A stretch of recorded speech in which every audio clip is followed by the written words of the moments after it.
Hey y'all. So, Silent Night, Deadly Night Part 3, You Better Watch Out. That's its full title or whatever. But it takes place 6 years later, although it's actually 2 years later. It's 1989, but timeline wise, it's 6 years later. And Ricky is in this coma and his brain's all exposed. He has like this clear helmet on top of his head. It's all like weird and gross and whatever. But there's this doctor who finds a blind psychic. This time our protagonist is a woman. Her name is Laura.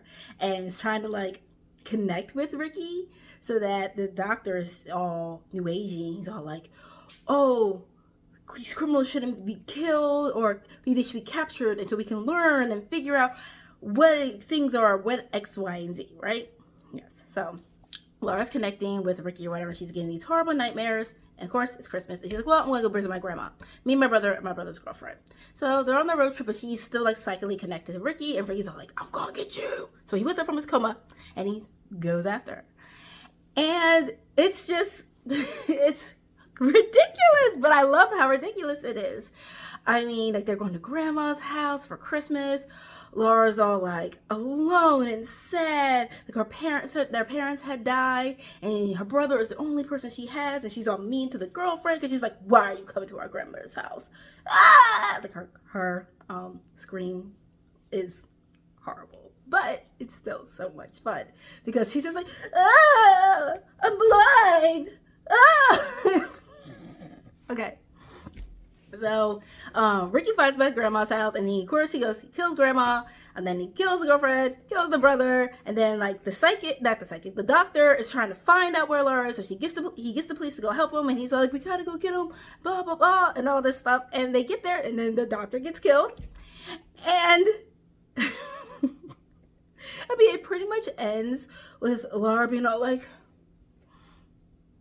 I don't know, oh mama, and then she turns to the camera, Merry Christmas. And then you see Ricky at the end with his little brain helmet going, in a happy new year. I'm like, was this supposed to be like a wrap up of like, is this supposed to be a trilogy, or is this supposed to be like, you know, we're going to do more about Ricky and Billy, or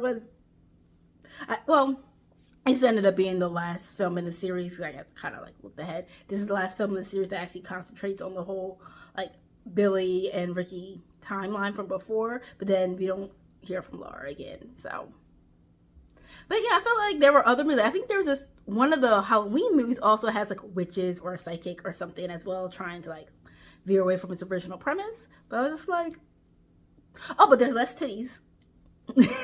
You know, the way the 80s do. The girlfriend had a little bit more character to her. She had some actual lines that actually mattered a bit, and her and Laura tried to get away, so I did appreciate that. But this was also direct-to-video. This wasn't theatrical release. So we're going to see what happens in 4 and 5, and I will get back to y'all.